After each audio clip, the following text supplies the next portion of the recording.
여호와는 나의 목자시니 내게 부족함이 없으리로다. 여호와는 나의 목자시니 내게 부족함이 없으리로다.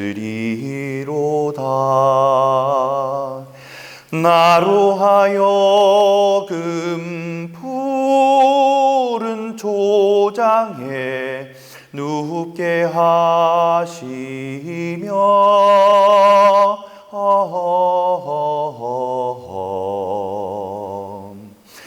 잔잔한 물가로 인도하시도다.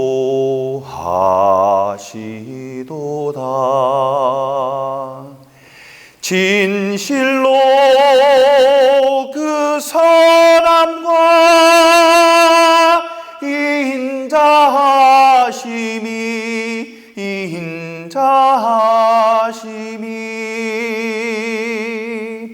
나의 사는 날까지 나를 따르리니 내가 여호와 전에 영원토록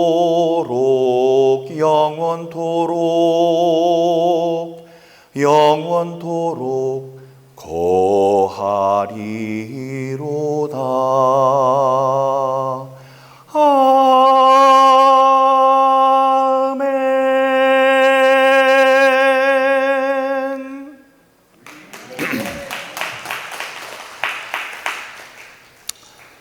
제가 이 노래를 한국에서 제일 많이 부른 사람 중에 하나일 겁니다. 저는 20대 선거에 출마를 해서 새벽에 출근하는 차량들에게 출근 인사를 했습니다. 출근 인사를 대개 이제 9시부터 하면 되는데 9시에 길목 좋은데 가니까 제가 먼저 나와 있는 걸 알고 8시 50분에 나와요. 그러면 그날 그 좋은 목에서 제가 인사를 못 합니다. 그러면 저는 8시에 나옵니다. 8시에 나와서 계속 10시까지 하니까 8시 50분에 나왔던 사람이 7시 50분에 나옵니다. 그래서 6시에 나왔더니 5시 50분에 나와 있어요. 그래서 제가 4시에 나왔습니다. 4시에 나오면 출근하는 차량은 없죠. 4시부터 9시까지, 9시, 8시부터 많은 차들이 왔다 갔다 하니까 8시, 그러니까 4시간 동안은 바깥에서 그냥 있어야 됩니다. 근데 4시간 동안 바깥에서 있으면서 그 추운 겨울에 우리들이 선거운동을 해야 되니까 거기서 제가 발을 동동 구르면서 까맣죠. 깜깜해요. 아직 해도 뜨지 않은 그때에 발을 동동 구르면서 이 노래를 21번을 불렀습니다. 여호와는 나의 목자시니. 이 노래는 제가 인천 시립 어린이 합창단을 하면서 초등학교 4학년 때 배운 노래입니다. 근데 그거를 나이가 50 중반이 되도록 그걸 계속 부른 거고 지금도 이렇게 부르고 있습니다. 그러면서 차가 지나가야지 인사를 하죠. 인사를 할 차가 없으니까 제가 기도를 했습니다. 기도를 어떻게 했느냐. 하느님 아버지, 이번에 저를 20대 총선에 붙여주시면 제가 갖고 있는 이 놀라운 경험에 대한 간증을 하겠습니다 라고 중보 기도를 했습니다. 저를 붙여주시면 하면 저는 간증을 하겠습니다. 많은 분들께 저의 놀라운 상황에 대해서 간증을 하겠습니다 라고 기도를 올렸고 제가 당선이 됐습니다. 그래서 이 간증을 일단 2군데서 했어요. 인천에서 굉장히 큰 교회인 숭의교회에서 많은 성도들 앞에서 했고요. 다음에 수원에 명성교회가 있습니다. 그 교회도 굉장히 큽니다. 그 명성교회에서 제가 이 간증을 했습니다. 그래서 그 2번으로 모자라고 더 많은 곳에서 간증을 할 수 있을 것이다 라고 생각을 했는데, 우리 지역구에 있는 많은 목사님들과 제가 교류를 했는데, 그 목사님들께 제가 꼭 여러 성도들과 함께 나눌 만한 간증거리가 있습니다. 간증을 하고 싶습니다. 그러니까 하시라고 이렇게 하시더니 간증을 할 수 없게 나중에는 다 취소를 하셨어요. 근데 왜 이런 일이 자꾸 벌어지나, 다음 또 목사님도 그러시고. 근데 그게 뭐였냐 하면, 이 오신 성도들 중에는 우파의 정치인도 있고 좌파의 정치인도 있을 텐데, 이 사람이 지금 우파의 정치인으로서 나와서 정치적인 얘기를 하려고 하는구나, 그러면은 반의 성도가 떨어져 나갈 것이다, 이런 생각 때문에 그 간증을 하지 못하게 하신 겁니다. 그런데 오늘 간증을 끝까지 들어보시면 알겠지만 정치 얘기가 하나도 없습니다. 정치와는 관련이 없는 얘기예요. 그러니까 하나님께 이렇게 간증을 하겠다고 제가 서원을 했죠. 그래서 제 마음속으로는 정 목사님은 내가 무슨 간증을 하려고 하는지도 알지 못하면서, 그걸 물어보지도 않으시면서 저걸 못하게 하는구나. 그래서 참 이게 하나님의 뜻이 아닌가 보다. 몇 번을 노력을 하다가 안 돼서, 그러면 이거는 흘러가는 대로 놔두겠다. 하나님이 시키실 때가 오겠지. 이렇게 했습니다. 그 목사님들에 대해서 미운 감정이 들었던 게 사실이죠. 제가 나타내진 않았습니다만, 저분들은 왜 내 말을 듣지도 않고 나의 간증을 들으려 하지 않는가. 근데 이 흥자 식자시죠, 목사님. 예, 이흥식 목사님께는 제가 반대로 너무 감사해야 되는 게 있습니다. 제가 무슨 말을 해야 될지도 알지도 못하지 않습니까? 다 듣고 나서 야, 이거 큰일 났네, 저 사람 괜히 불러가지고 저 교회를 파탄나게 만들었다, 이렇게 할 수도 있거든요. 그런데 그런 것을 하나도 묻지 않으시고, 간증을 할 게 있어? 그럼 해라, 이렇게 말씀을 하신 겁니다. 바로 이때를 예비해서 하나님이 저에게 더 이상 간증을 구걸하러 다니지 않아도 되도록 하신 게 아닌가, 이렇게 생각합니다. 이 노래를 부르면서 서원을 했던 것이 바로 밝혀지고, 그래서 이 노래도 함께 제가 간증을 하면서 해야 되겠구나 하는 생각을 했다. 그래서 아까 그 시편 23편 아까 또 말씀을 하셨습니다. 그것도 참 놀라운 일이죠. 제가 그 노래를 생각하고 있는데 시편 23편을 말씀하셨으니까요. 지금부터 하는 저의 간증은 정치와는 관계가 없습니다. 하지만 놀라운 얘기입니다. 그 전에 제가 고백할 게 있는데, 저는 권사가 아닙니다. 저는 집사도 아닙니다. 심지어 저는 그냥 일반 성도입니다. 제가 간증까지 한다니까 권사쯤은 될 거다라고 생각을 해주셔서 아마 이렇게 인사로 해주신 걸로 알고 있겠습니다. 하지만 권사님이 간증을 하는 것보다는 저 같은 돌아온 탕자라고 저는 생각을 하고 있는데, 기자 생활을 하느라고 일요일 날 성인수를 하지 못하고, 그래서 집사님도 되지 못한 이런 사람도 은혜를 받는다는, 또 이렇게 이야기를 할 수 있다는 그 사실에 관점을 두시고 들어주시기 바랍니다. 저는 23년 동안 KBS에 기자를 했는데, 그 기자를 하면서 있었던 일입니다. 저는 인베스티게이티브 리포터, 탐사 보도 기자였습니다. 그래서 방송대상, 한국 방송대상을 2번이나 타고, 특종상도 타고, 이달의 기자상도 타고, 그런 아주 왕성하게 취재 활동을 벌인 그런 기자였습니다. 그 기자할 때 어떤 정말 세기의 특종이라고 할 수 있을 만한 제보를 접했느냐 하면, 여기가 어떤 사람이 아파서 병원에 갔습니다. 이 턱 부분이 아파서. 그랬더니 이 의사가 얘기를 했어요. 이거는 암이다, 암이니까 빨리 이거를 제거해야 된다. 그래서 가서 이거를 제거하는 수술을 했습니다. 그런데 이 이비인 후과적으로는 가장 큰 수술, 이 귀 코, 입, 목까지 전부 다 이렇게 드러내는 이비인후과에서 가장 큰 수술을 했습니다. 근데 수술하고 난 다음에 이 환자가 무슨 얘기를 하냐면 이 의사가 암이라고 그래서 이걸 뜯어냈는데 아무리 뜯어내도 여기를 뜯어내도 암세포를 찾을 수 없으니까 여기도 뜯어내고 여기도 뜯어내도 안 되니까 임파선까지 다 뜯어내고 목도 다 뜯어내고 그래도 암을 발견하지 못했다.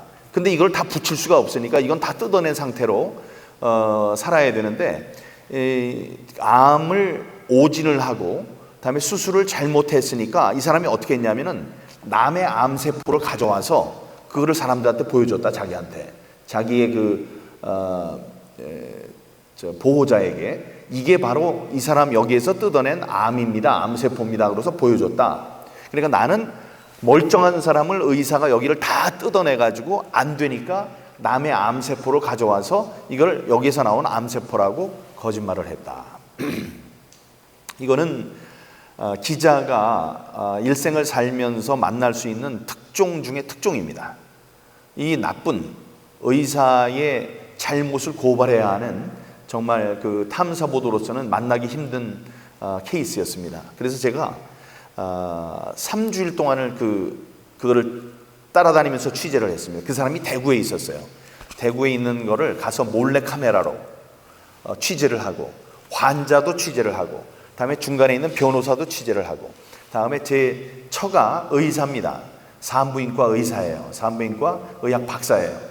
그 사람을 통해서 시약을 구해서 이 DNA를 여기 이 사람의 DNA와 그 사람의 암세포라고 나온 거에 그 세포에 있는 세포를 뜯어내 가지고 그걸 배양시켜 가지고 그 DNA를 서로 이렇게 비교도 해보는 그런 굉장히 심층적인 취재를 했습니다.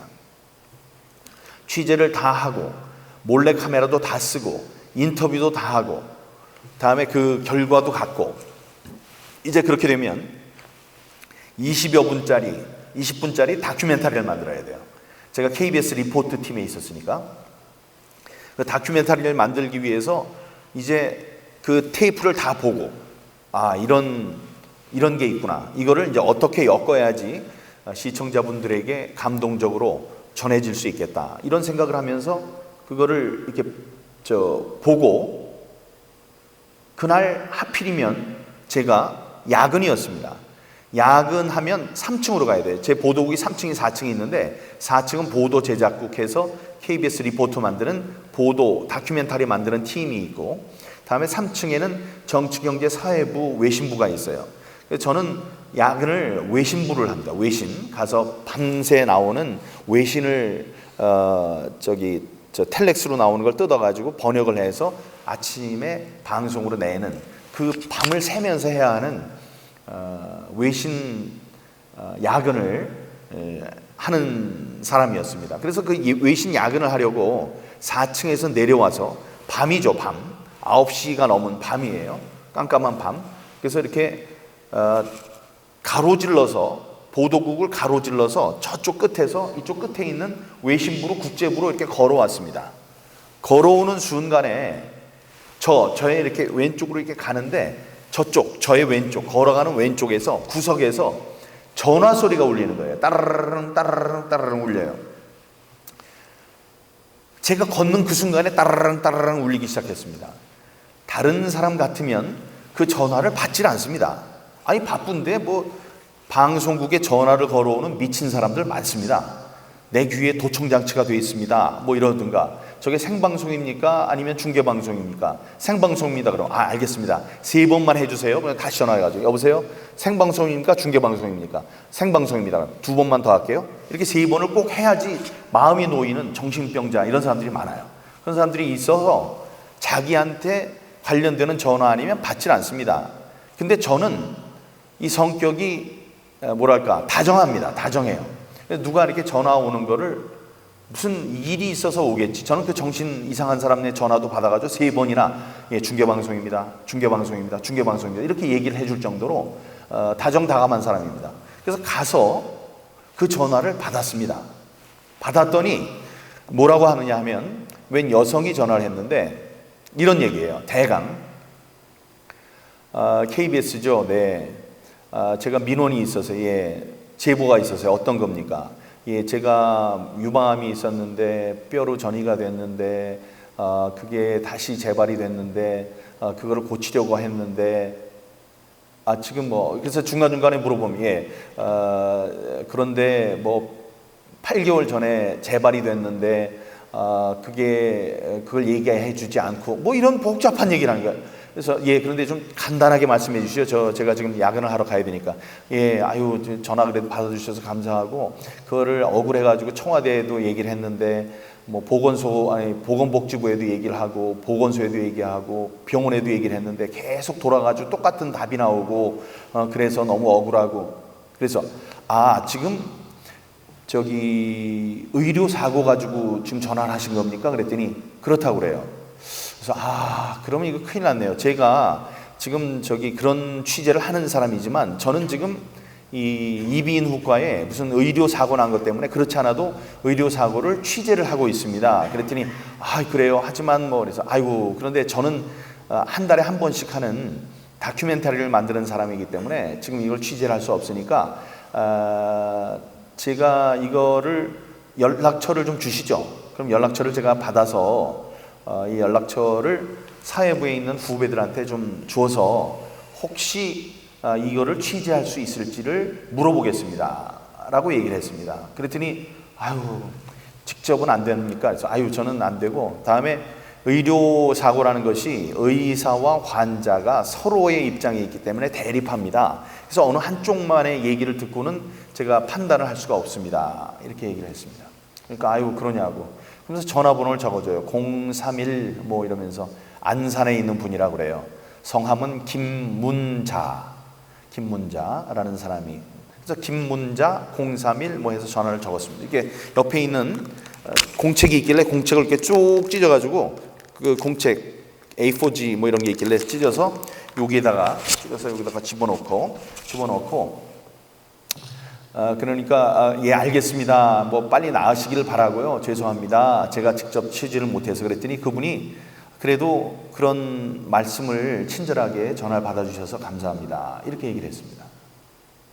그리고 저는 요 찢은 거를 여기에다 넣고 가서 전화 끊고 가서 야근을 계속했어요. 이거 뭐 미국에서 무슨 일이 있고 뭐 영국에서 무슨 일이 있고 계속 하다가 너무 피곤해가지고 좀 졸다가 다시 일어나가지고 하다가 여기 있던 게 생각이 나가지고 이거를 아침에 새벽에 이거 뭐 내가 할 것도 아닌데 쓰레기통에다 버렸어요. 쓰레기통에다 버리고 막 이걸 하고 이제 아침이 됐습니다. 아침이 됐어요. 새벽이 돼가지고 다음 이제 아침 새벽 근무자가 와서 인수인계를 하고 저는 올라갔어요. 9시 그 회의가 있는 저의 부서로 올라갔습니다. 올라갔더니 거기 부장님이 나중에 KBS 사장님이 되신 분인데 굉장히 그 무서운 분입니다. 무서운 사람이에요. 이병순 사장님이라고 무서운 분인데 그분이 와서 회의를 하는데 자 어떻게 됐어요? 그랬더니 저한테 민경욱 씨 그 어떻게 됐나 그래서 예 지금 이제 원고를 쓰려고 그랬는데 그게 좀 잘 안 되는 것 같습니다. 갑자기 저도 모르게 세기의 특종이라고 한 이거 여기 이렇게 된 거 이게 잘 돼서 이제 쓰기 시작해야 되는 건데 자 그거 어떻게 되고 있습니까? 근데 저도 모르게 제 입에서 그게 좀 아리까리해서요 이런 얘기가 나왔어요. 그러니까 그럼 어떻게 할 건데 시간도 얼마 안 남았어요. 그래서 제가 다른 걸 찾았습니다. 저도 모르게 그런 얘기가 나온 거예요. 근데 그때 뭐가 좀 아리송했냐 하면은 제가 시약을 구해서 그 DNA를 올리는 이렇게 DNA가 똑같이 나와 이것과 이것이 똑같다는 게 확실하게 나와야 되는데 이게 확실하게 흐릿하게 나왔어요. 그 길이를 알아볼 수 없을 정도로 좀 흐릿하게 나왔더라고요. 그래서 흐릿하게 나와서 여기에 대한 확신이 없는 거예요. 이 사람은 그 암이 그러니까 암세포가 이 사람한테 나왔다. 이 사람한테 나온 게 아니다 진짜. 이 사람한테 나왔다고 주장을 하지만 실제로는 아니었다. 그럼 두 개를 비교하면은 이게 다르다는 게 확실히 나타나가지고 이거 봐라. 이 암이 이 사람의 세포가 아니다라는 걸 비교를 해야 되는데 이 그림이 확실하게 올라오질 않은 겁니다. 그래서 흐릿하게 나와서 이게 맞나? 맞지 않나? 이런 제 주저함이 있었는데 그게 저도 모르게 제 입에서 나온 거예요. 이거는 그게 좀 확실하지 않아서요. 그러니까 다음에 어떻게 하려고?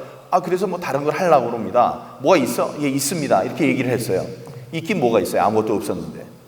그런데 제 머릿속에 뭐가 있냐면 그 암 환자 어제 전화한 사람, 그 사람 걸 한번 취재해보자. 이제 취재할 게 없으니까 일주일 만에 하나를 20분짜리를 만들어내야 되는데 이게 너무나 힘드니까 그거라도 빨리 해야 되겠네 하고선 여기를 봤는데 여기 있습니까? 없죠. 아까 어떻게 했다 그랬어요? 버렸다 그랬잖아요. 쓰레기통에다가 버린 그 주소가 아니고 전화번호가 없으면은 저는 그 사람과 연결이 안 되는 겁니다. 뒷문자로 찾을 수도 없고 연결이 안 되는 거죠. 그래서 이 사람 보통 때 같으면은 이 사장님이 된 그 이병순 부장님이 물어보는 거예요. 그래서 다음 거 뭐 할 건데, 그래서 다른 뭐 유방암 환자 또 의료사고 하려고 그래요. 그거 하지 마세요. 이렇게 할 수 있었는데 그때는 사장회의가 있어서 빨리 나가버렸어요. 저는 안심이 됐죠. 야, 이 사람이 꼬치꼬치 캐묻지 않아서 다행이다. 빨리 가서 그거라도 하자. 그래서 내려갔습니다. 그 종이를 찾으려고 내려갔어요. 그래서 3층에 딱 가면서 쭉 가니까 벌써 거기에 놓여있는 쓰레기통들이 있거든요. 쓰레기통들이 다 비워져 있어요. 다. 아줌마가 일찍 와가지고 청소를 다 한 거예요. 그래서 쓰레기통이 쫙 이렇게 서 있는데, 이렇게 쭉 서 있는데, 책상 밑으로 이렇게 있는 걸 보는데, 쭉 가면서 보니까 전부 다 비워져 있어요. 그래서 이거 큰일 났다.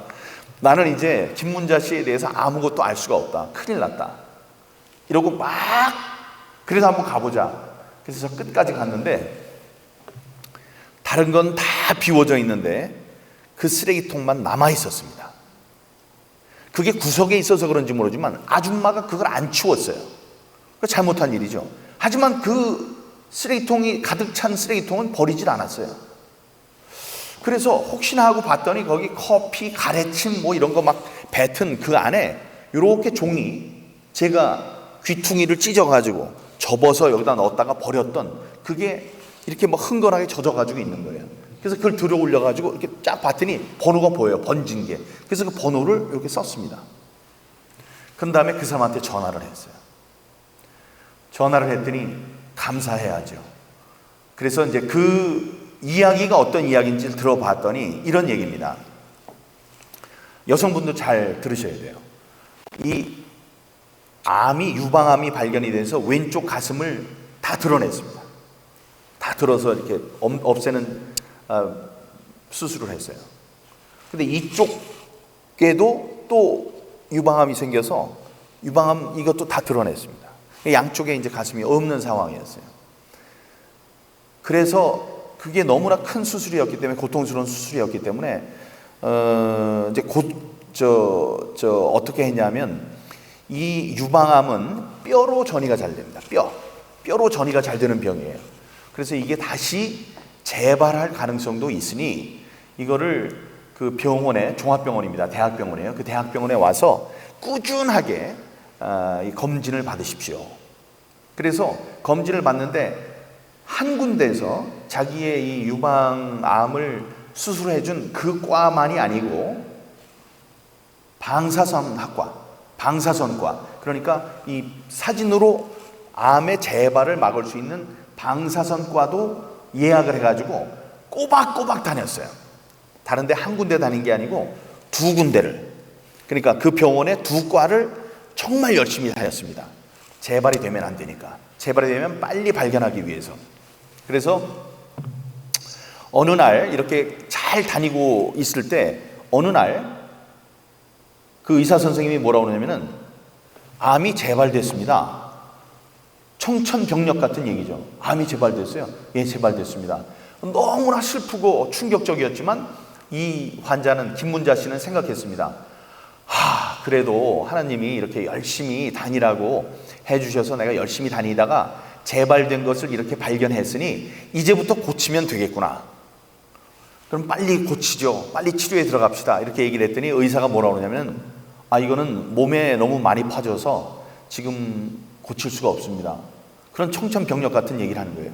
아니, 왜 고칠 수가 없습니까? 온몸으로 퍼졌습니다. 이렇게 얘기를 하는 거예요. 그러면 이 사람은 이상할 거 아닙니까? 아니, 매달 와서, 매달이 아니죠. 처음에 일주일에 한 번씩 오라고 그러다가 나중에 2주일, 나중에 이제 매달 와서 방사선에서 사진 찍고, 다음에 거기 수술한 곳에 가서 검진을 받고, 이걸 매일 했는데, 아니, 지난달까지 아무 말도 없다가 이번 달에 온몸에 다 퍼졌다면 한 달 만에 그렇게 많이 퍼집니까? 근데 이 얘기를 안 해요. 도저히 얘기를 안 하는 거예요. 그래서 그게 참 이상하다. 왜 이런 일이 벌어진 거예요? 그런데 이 엑스레이를 보여주는데, 엑스레이를 자기가 봐도 이거는 살 수가 없는 정도로 다 퍼졌습니다. 그 엑스레이는 나중에 제가 구해가지고 제 집사람이 의사라고 그랬죠. 안사람한테 보여줬습니다. 아내한테 보여줬어요. 그랬더니 이걸 보더니 이분은 못 사세요. 이렇게 얘기를 했습니다.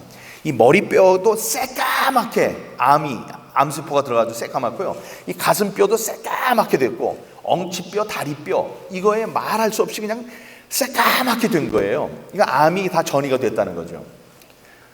그래서 살 수가 없는 정도로 나오니 이게 기가 찰 노릇이 아니에요? 그래서 어떻게 했느냐? 이 사람이 이상한데 여기서 숨기는 것이 있다고 생각을 해서 남편이 그 진료실에 가만히 있다가 부인이 진료를 받을 때에 그 엑스레이 그 필름을 갖고 도망갑니다. 밖으로 도망나와요. 막 도망가요. 잡지를 못해요. 그래서 이걸 갖고 다른 병원에 갔어요. 다른 병원에 가서 어떤 이야기를 들었느냐? 이거는 치료가 안 됩니다. 그런데 이 암은 벌써 8개월 전에 재발했습니다 라고 나오는 거예요. 아니, 8개월 전에도 계속 한 달에 한 번씩 이렇게 왔는데 8개월 전에 딱 어디에 까만 게 보이기 시작했으면 그때부터 치료를 했으면 되는데, 그때는 가만히 놔뒀다가 8개월 뒤에 온몸에 퍼진 다음에 암이 재발됐다고 그러는 사람이 어디 있습니까? 그래서 그게 이상하다. 그랬더니 분명합니까? 그랬더니 분명하대요. 나중에 알게 된 사실은 이겁니다. 이 사람이 수술을 하고 연수를 가요. 이 의사가 연수를 갑니다. 연수를 가니까 자기 후배 의사를 그 자리에 앉혀요. 그래서 수술을 한 진료 기록부를 그 사람한테 주고 주치의를 바꿉니다. 그래서 이 사람이 매일 와서 그 후배한테 가서 진료를 받게 돼요. 근데 이 후배라는 사람은 이 양쪽에 가슴을 드러내는 수술을 하면은 진료 기록부가 이렇게 두껍습니다. 그리고 그 뒤에 나오는 건 계속 그 밑에 붙는 거예요. 밑에.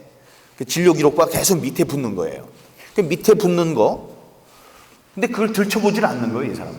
그 사람이 들어오면 아프신 데 있습니까? 없어요. 괜찮으시죠? 약은 들고 계세요? 예, 약 먹고 있습니다.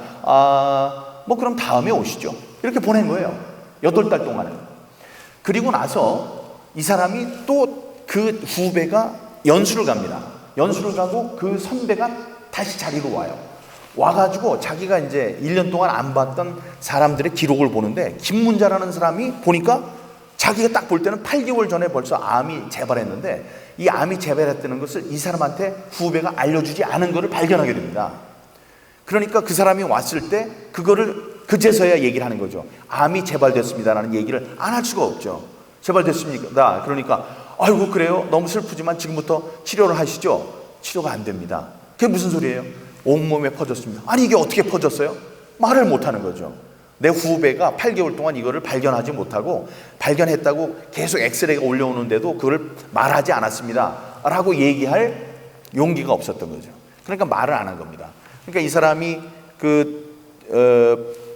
엑스레이 필름을 가져가서 다른 의사 선생님한테 여쭤보고 한 일이 뭐냐? 진정서를 넣는 거예요. 그 병원 원장한테 이런 일이 있었습니다라고 진정서를 넣고, 거기에서 우리들의 잘못은 없습니다라고 자꾸 답이 오니까 어떻게 하느냐? 보건소로 연락을 해요. 이 당신 산하에 있는 이 병원에서, 대학병원에서 이런 일이 벌어졌습니다. 그럼 이 보건소는 병원에다 물어봐요. 그럼 병원은 이 사람한테 보내줬던 서류를 다시 줘요. 그럼 거기서 이 사람한테 다시 서류를 똑같은 걸 주는 거예요.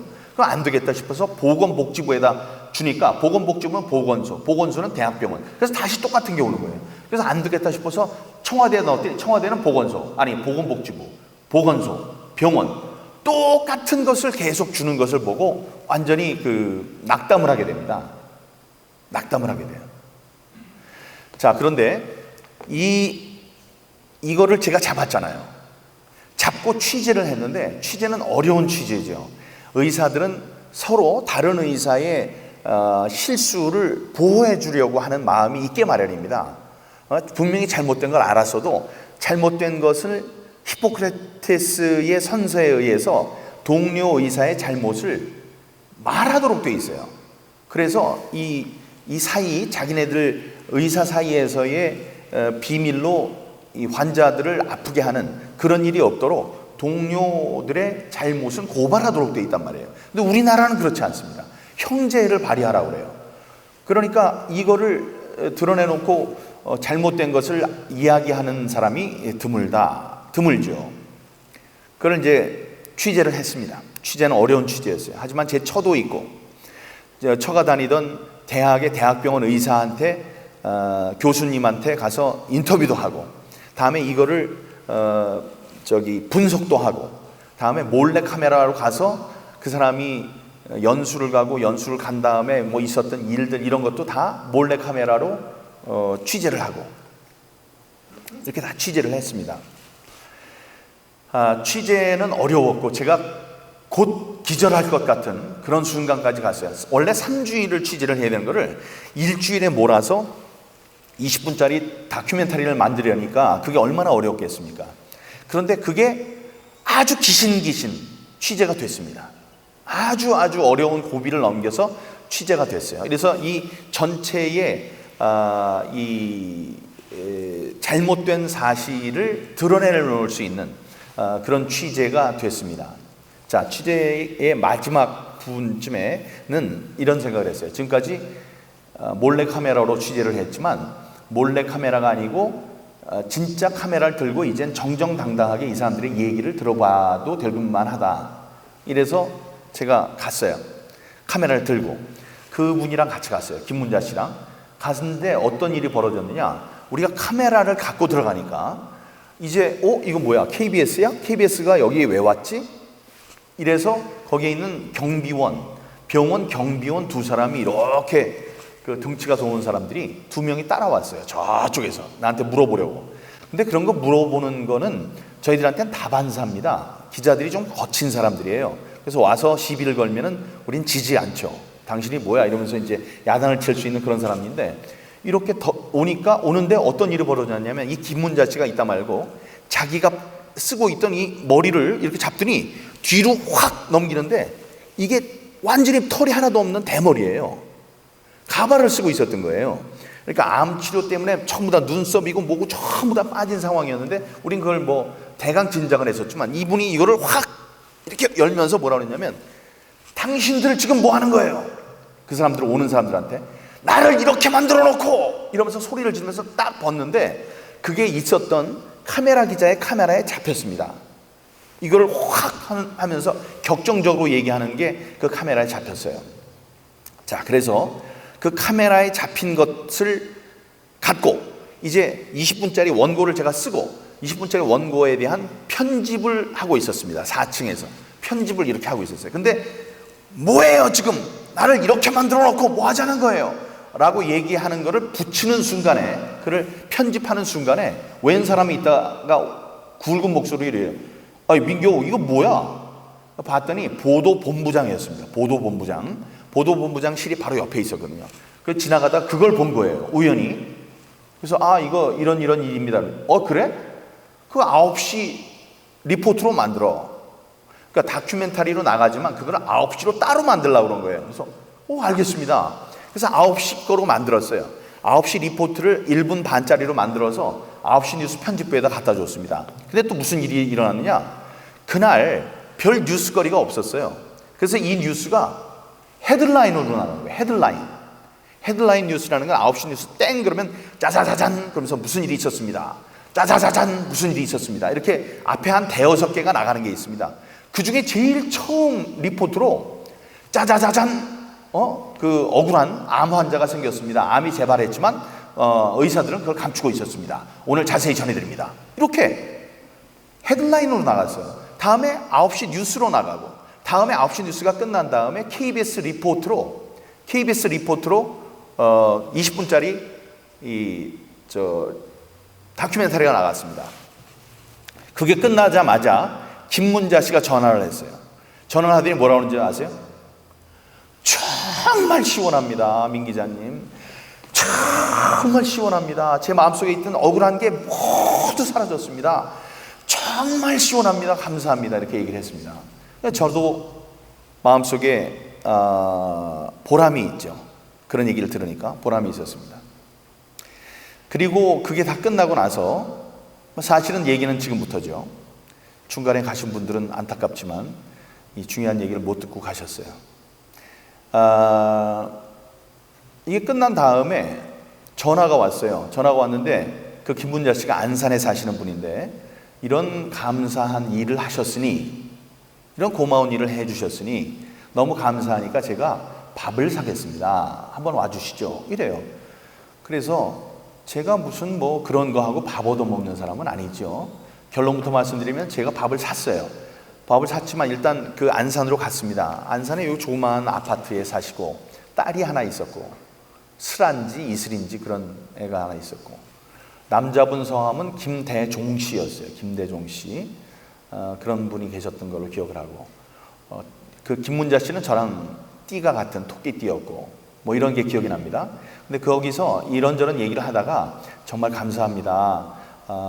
그러면서 남편, 제가 음식을 차려드리고 싶지만 이 암 치료를 받는 것 때문에 지금 음식을 먹으면 이렇게 토할 것 같은 구토 증세가 나서 제가 음식을 먹을 수 없으니 그 남편이 맛있는 거를 대접해 드릴 겁니다. 이 얘기를 다 끝난 다음에요. 자, 나가서 식사를 하시죠. 그래서 인사를 하고 나왔습니다. 인사를 하고 나와서 갈비탕 집에 가서 이제 갈비탕을 먹었어요. 말씀드렸지만 돈은 제가 냈습니다. 돈은 제가 내고 그 밥을 먹었는데 거기서 이제 들은 얘기가 뭐냐 하면, 이분이 억울한 일을 당했고, 억울한 일을 당해서 자기가 할 수 있는 건 다 했죠. 병원 원장한테도 항의를 했고, 보건소에도 공문을 통해서 항의를 했고, 보건복지부에도 접수를 했고, 청와대 민원실에도 넣었고, 아무리 해도 아무도 그 답을 내주지 않았습니다.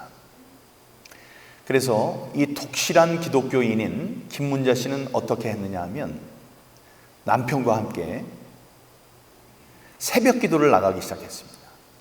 새벽 기도에 무엇을 기도를 했느냐? 40일 동안을 작정을 하고, 하나님, 똑똑한 기자 한 명을 만날 수 있게 해 주십시오 라고 40일 동안 기도를 하고 건 전화를 제가 받은 겁니다. 이건 지금 얘기를 하면서도, 옛날에는 이 부분 얘기하면서 제가 울었어요. 지금 울지는 않지만 지금 제 소름이 돋습니다. 40일 동안을 너무나 억울하니까 두 부부가 40일 동안 새벽 기도를 하는데, 그 새벽 기도의 제목을 똑똑 하나님 아버지, 저의 억울함을 풀 수 있는 유일한 방법입니다. 똑똑한 기자 한 명을 붙여주십시오. 똑똑한 기자 한 명을 만날 수 있도록 해주십시오 하고 피눈물 나는 기도를 40일 동안 하고 전화를 했을 때 그 전화를 받은 게 접니다. 저는 말씀드렸지만 똑똑한 기자예요. 제가 아니었으면 그거는 취재할 수 없었습니다. 그거를 취재할 수 있는 역량과 열정과 그런 게 사람들에게는 없어요. 저는 그 이전에 벌써 방송 대상을 탄 보도 기자, 아주 유능한 기자였고, 자, 그런데요, 이거를 사람들한테 얘기를 해도 이게 얼마나 중요한 것인지를 모릅니다. 자, 그날 40일 40일 새벽 기도가 끝난 날, 왜 저는 그날 야근을 했을까요? 40일 기도가 끝나가지고 전화를 하는데 왜 저는 그 전화를 하는 순간, 제가 가는 순간 전화가 왔을까요? 저 아니면 그 전화를 받지 않는다니까요. 아니, 귀찮게 누가 그 전화를 받아요?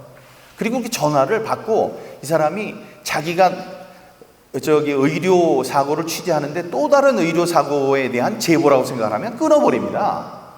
저같이 다정다감하니까 받아준 거예요.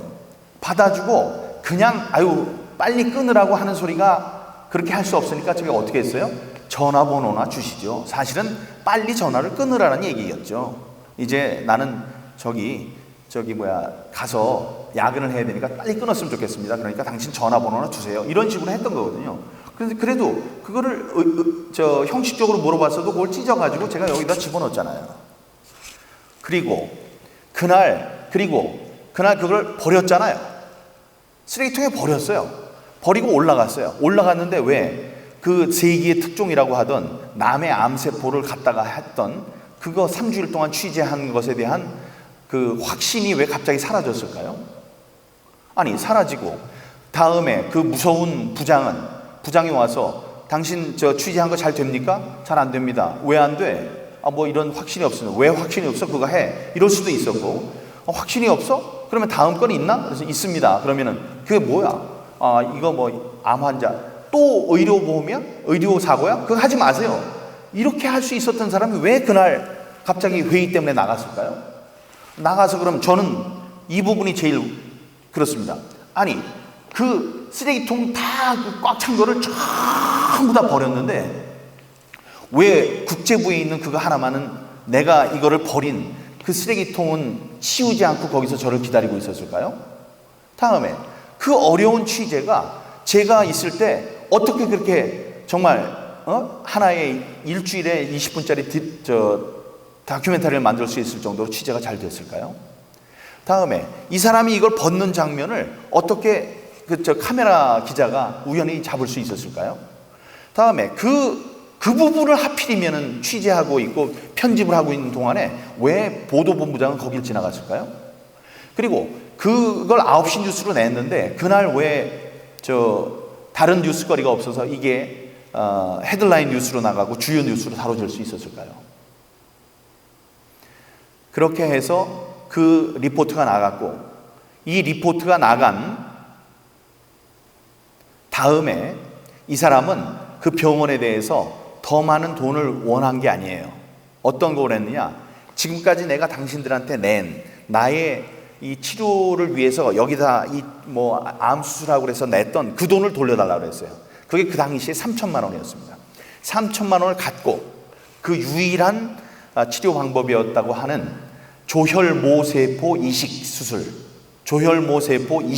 받았습니다. 그 3천만 원을 갖고 다른 병원에서 그 수술을 할 수 있었죠. 여기가 끝이 아닙니다. 여기가 끝이 아니지만 그부터 얘기하면 재미가 없고, 근데 여러분들 제가 말씀을 잘못 드려서 그런지 모르지만 저는 저 혼자 얘기하고 저 혼자 감동하고 그러나요? 여러분들 얼굴 속에서는 감동의 얼굴이 하나도 없군요. 네, 아니요. 모든 것을 합력하여 선을 이루시는 하나님이라고 그러셨습니다. 지금 제가 얘기한 거에 하나만 비뚤어 나갔어도 이거는 이루어질 수가 없습니다. 아니, 제가 그날 야근이 아니었으면 아무것도 아닌 거예요. 제가 지나갈 때 전화가 안 왔으면 이 사람이 아무리 전화를 했어도 아닌 거예요. 받을 수가 없었던 거예요.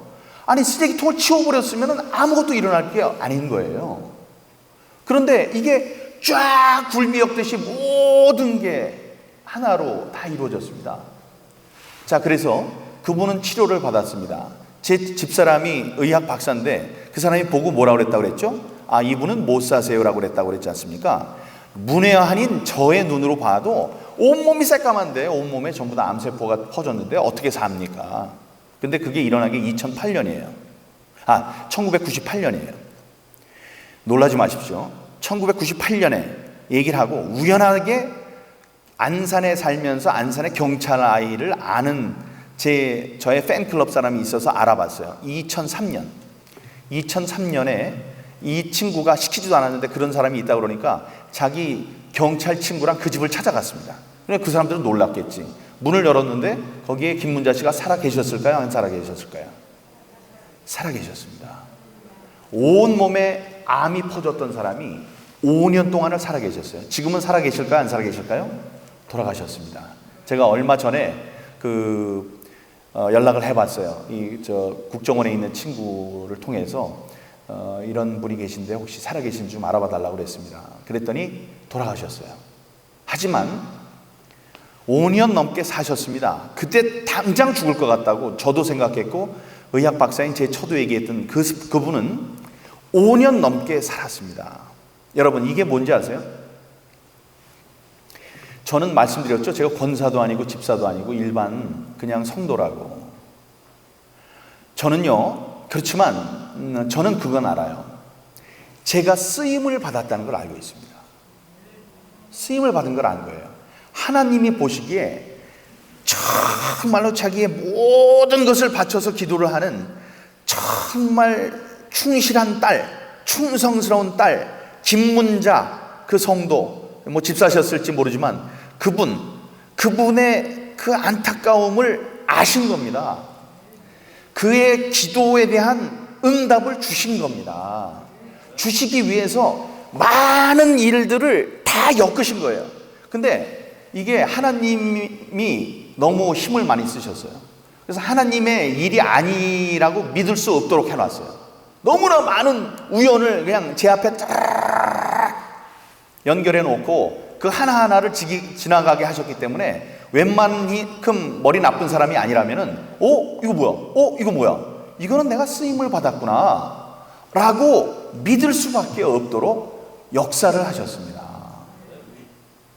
그러면 저는 어떤 가르침을 받았을까요?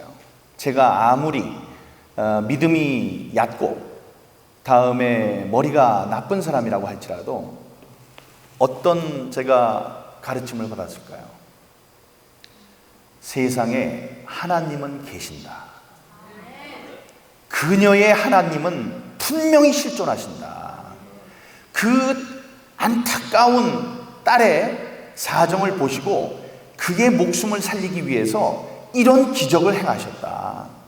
그 기적에 나는 아무것도 모르고 무슨 이 헛개비가 돌아다니듯이 지나가다가 전화 받다가 쓰고 전화 받다가 버리고 올라가서 이거 안 돼요라고 얘기하고 그러다가 이거 뭐야 혹시 있는 거 아니야 하고 다 했는데 거기서 커피 이런 거 있는 거 그냥 잡아가지고 보고 전화해가지고 치료하고 이거 왜 이렇게 힘들어 그래서 막 이러다가 취재를 다 하고 이거 하는 것도 옆에 있다가 이거 뭐야 이러다가 하고 붙일 때 저 하는 거 9시 만들어서 만들고 저는 그냥 이렇게 한 거예요. 하나님이 사랑하시는 그 딸의 목숨을 살리기 위한 큰 기적, 그 기적에 아무것도 모르면서 끌려갔던 그 기적의 도구로 쓰였던 부족한 민경욱이 그 사실을 알아낼 수 있었다는 겁니다. 이거는 여러분과 함께 나누고 싶었어요. 세상에 하나님은 실제하십니다. 그가 사랑하는 사람을 위해서 이런 기적을 준비하고 기적을 행하고 계십니다. 그거는 제가 분명히 얘기할 수 있습니다. 저는 아무것도 모르고 그 기적의 하나의 도구가 됐기 때문입니다. 이 말씀, 여기에 정치가 있었나요? 정치 전혀 없었죠. 이 말씀을 드리고 싶었던 겁니다. 이 말씀은 제가 세상에 내놔야 한다. 김분자 씨는 세상을 살다가 저는 올해 58입니다. 58세까지 살지 못했죠. 저는 나이가 띠가 같았으니까.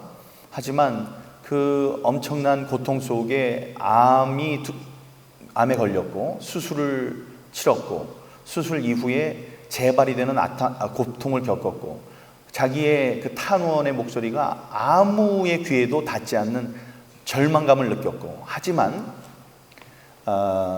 하나님의 정말 보호하심으로 인해서 억울함이 세상에 나타났고 다음에 그것으로 인해서 다시 치료를 받을 수 있었고 기적같이 5년 이상을 생존을 했습니다. 그 여인이 이 세상에 남긴 게 많습니다. 그 여인으로 인해서 제가 하나님을 알게 됐기 때문입니다. 그 다음에 제가 기도한 것은 이겁니다. 그녀의 하나님은 분명히 보았습니다. 나의 하나님은 어디 계십니까? 이런 아주 무식한 기도를 한 거죠. 하지만 그의 하나님이 저의 하나님이죠. 저를 쓰셨으니까. 그래서 이번 부정선거 사태에 있어서도 제가 큰 쓰임을 받고 있다 이런 얘기인데 이거는 뭐 나중에 또 기회가 있으면은 이게 아직도 역사 중에 계신 일이기 때문에 이게 다 끝난 다음에 제가 뭐 10년이 됐든 20년이 됐든 죽기 전에 다시 한번 더 큰 은혜의 간증의 말씀을 제가 여러분께 드릴 수 있을 거라고 생각을 합니다. 이 기적이 있다는 걸 믿는 건 참 어려운 일이죠. 그렇기 때문에 기적을 지켜보는 것은 그것도 그러니까 이 기적을 얘기를 하는데 다른 분들 믿음이 없는 분한테 제가 이걸 다 얘기를 했어요. 다 얘기를 했더니 그 사람이 뭐라 하는지 아세요? 참 일어나기 힘든 일들이 우연히 겹쳐서 일어났다 이러더라고요. 그건 아닙니다. 그렇게 보는 건 다른 거죠. 아니 분명한 의지들이 있고 하나님의 섭리가 있는데 그걸 그렇게 넘길 수는 없는 겁니다. 그런 일어나기 힘든 기적이 바로 제 주위에서 일어나는 것은 믿을 수 없도록 은혜로운 일입니다. 그 기적을 이루기 위해서 제가 하나님의 도구로 쓰였다는 걸 아는 것은 놀랍도록 행복한 일입니다. 저는 김문자 씨의 일을 통해서 하나님을 보았습니다. 우리의 곁에서 모든 것을 세심하게 챙기시고 또 사랑하는 믿음의 딸을 위해서 모든 것을 합력하여 선을 누리시는 하나님을 생생하게 체험했습니다. 그 체험을 여러분과 함께 나눌 수 있게 돼서 정말로 행복합니다. 살아계시는 하나님을 경배합시다. 기도하시겠습니다.